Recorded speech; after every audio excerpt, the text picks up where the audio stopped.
Hi, my name is Wendy Kosakoff, and I'm a Yeshiva University librarian.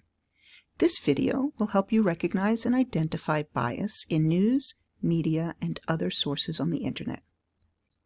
Let's start by looking at different types of web sources and how we can tell them apart.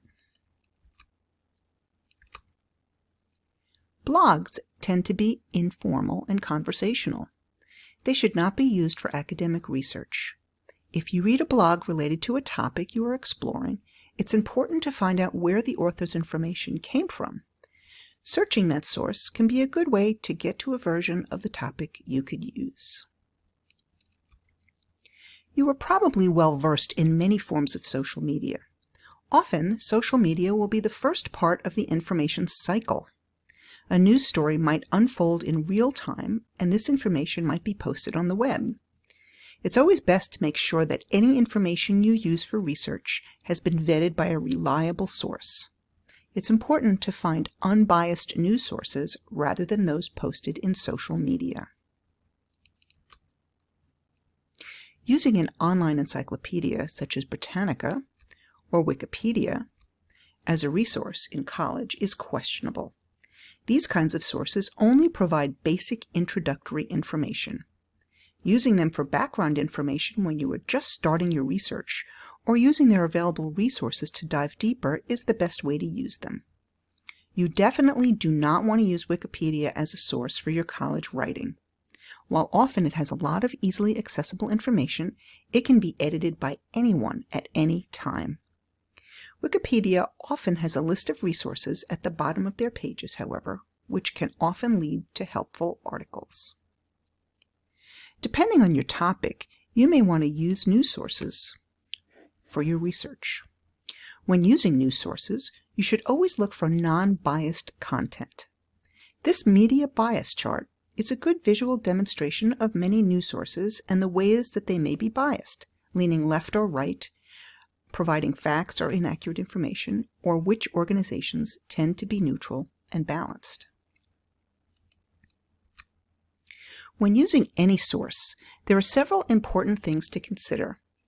Our YU librarians have created a video entitled Finding Scholarly Sources. It would be a good idea to review that, particularly the CRAP test devised by librarians to help sort out with a skeptical eye which resources are appropriate for your research.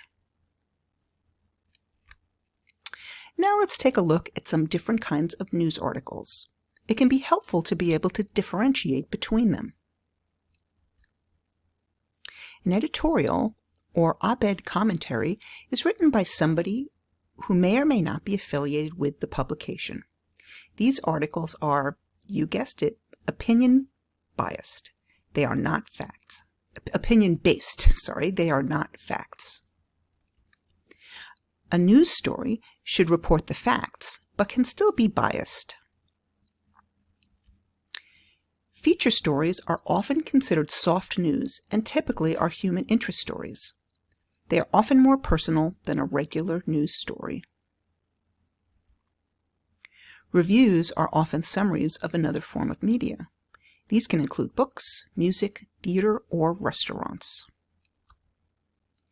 Sponsored content is promotional content sponsored by an advertiser.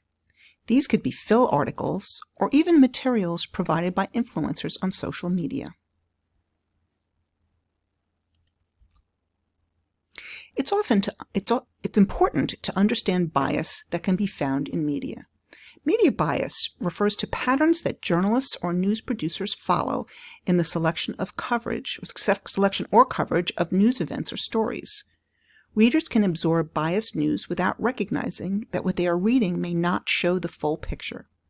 It's important to note that no media is completely free from bias. This infographic from allsides.com demonstrates this bias. When you are considering whether media is biased, here's a few good suggestions. Pay attention to clickbait. These typically lead to false or unrelated advertisements.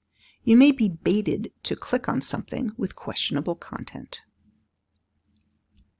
Do the accompanying ads feel safe to click?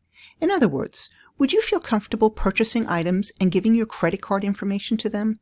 Sites with ads like these are to be avoided. Are the products seen on the site tailored to someone who would be reading that article? For example, if a search engine recognizes you have a particular bias based on your search activity, it might advertise specific items to you during your searches. The ads you see might very well reflect this bias, which might in turn be reflected in the information you are seeking. Consider your emotions. Do you sense that the source is trying to emotionally manipulate you? This is not a site you want to use for your research.